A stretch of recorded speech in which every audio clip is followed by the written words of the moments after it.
Hi and welcome to another Minute Motion tutorial where today I will show you how to animate the outline of a square.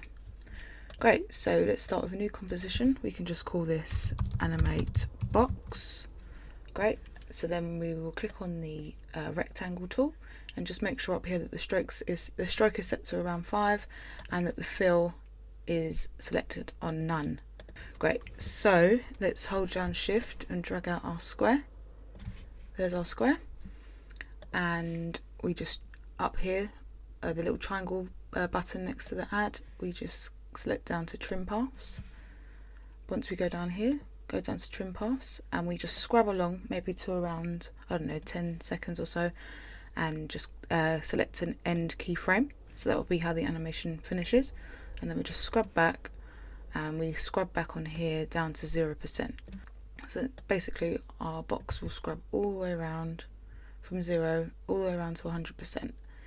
So this is quite slow, so what we can do is we can make it a little faster. We can also make it, so if we just select over all of these keyframes and then hit the graph editor, select the keyframes again, select easy ease, and then just drag out this handlebar and play that again, we'll notice it's a little bit more smooth. It's still a little bit slow, so we could just drag that back. You could do that in here as well.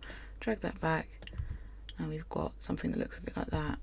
And you can play around with it depending on how you want it to look. So let's just zoom in a little bit.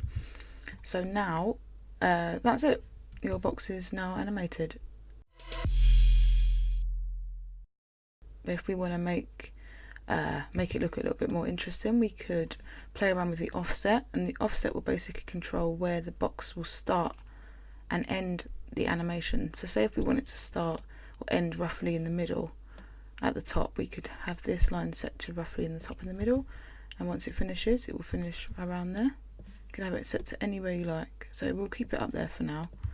Just have a little look, so the box will animate all the way around and finish right at the top there, which is pretty cool. And you know, you could maybe duplicate this one, you could make it a little bit bigger so you've got the same square, and then if we just file down to rectangle path, we can make the size a little bit bigger, so it's just around the outside of the inside box.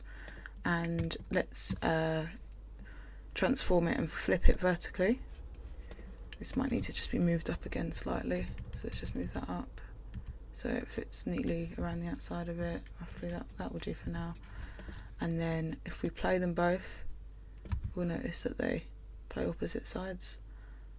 It's pretty cool. And you can do anything you want with this really. Once you've mastered the trim paths, you can play with it however you like. Yeah, so that's it really.